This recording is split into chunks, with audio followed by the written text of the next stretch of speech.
நீங்கள் ஒரு பில்டிங் கட்டுறீங்க, அது ஆக்சுவலி வந்து நம்ம எஸ்டிமேட் போடையில் ஒரு பட்ஜெட் வரும். பட் சைட் கண்டிஷனை பொறுத்து சேஞ்சஸ் நிறைய வரலாம். அந்த சேஞ்சஸ் வரக்கூடிய மெயின் மேஜர் இடம் வந்து ஃபுட்டிங்கில். உங்கள் பில்டிங் கட்டுற பில்டரோட அக்ரிமெண்ட்டில் நீங்கள் பார்க்க வேண்டிய 30 முக்கியமான செக்கில் இன்றைக்கி டே 3 சிவில் அண்ட் கன்ஸ்ட்ரக்ஷன் ரிலேட்டட் வீடியோஸ்க்கு நம்ம பேஜை ஃபாலோ பண்ணிட்டு பாருங்கள். வீடு கட்டுற உங்கள் ஃப்ரெண்டுக்கு இந்த வீடியோ ஷேர் பண்ணுங்கள். ஆக்சுவலி இது வந்து ஒரு ஸ்ட்ரக்சரல் இன்ஜினியரை வச்சு தான் நம்ம வந்து இதை என்ன டிசைன் பண்ணுவோம். எல்லா பில்டர்ஸுமே கோட் குடுக்கையில் ஐசோலேட்டட் புட்டிங் தான் கொடுப்பாங்க. சைட்டோட சர்க்கியூமெண்ட்ஸை வச்சு அதோட சாயில் கெப்பாசிட்டி பொறுத்து பில்லர்ஸ் எங்கே பிளேஸ் ஆகுது அப்படிங்கிற பொறுத்து தான் நீங்கள் கம்பைன் ஃபுட்டிங்காக, ஸ்ட்ராப் ஃபுட்டிங்காக, மேட் ஃபுட்டிங் அப்படின்னு டிசைட் பண்ணுவாங்க. ஃபார் எக்ஸாம்பிள், இப்போ நீங்கள் சைட்டில் எட்ஜில் பில்லர் வருது அப்படின்னா அதை வந்து உங்கள் லோடு வந்து எசன்ட்ரிக் காலமாக யூஸ் பண்ணுவாங்க.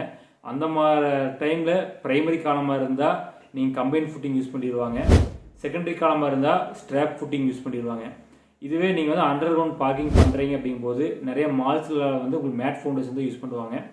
அது மெயின் எதுக்குன்னா சைடு வால் ப்ரெஷரை குறைக்கிறதுக்காக. இப்போ நார்மல் சைடு வால் மட்டும் கட்டணும்னா ப்ரெஷர் அதிகமாக இருக்குது, வால் டெஸ்ட்ராய் ஆகிற சான்சஸ் இருக்குது.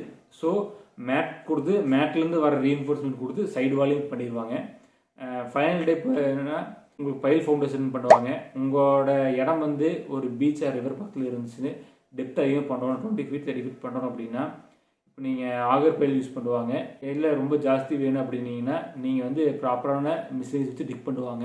உங்கள் பில்டர் கொடுத்த கொட்டேஷனில் ஸ்டார்டிங் சாயில் டெஸ்ட் எடுத்ததுக்கப்புறம் உங்களுக்கு எந்த மாதிரி ஃபுட்டிங் பண்ணலாம் அப்படிங்கிறத கேட்டு வாங்கிடுங்க. ஸ்டார்டிங் ஐசோலேட்டட் ஃபுட்டிங் தான் கொடுத்துருப்பாங்க.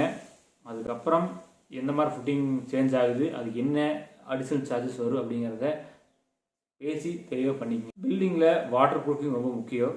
அது எங்கெங்கே பண்ணலாம், அது என்னென்ன மெத்தட் இருக்கிறதுங்கிறத நாளைக்கு பார்க்கலாங்களா.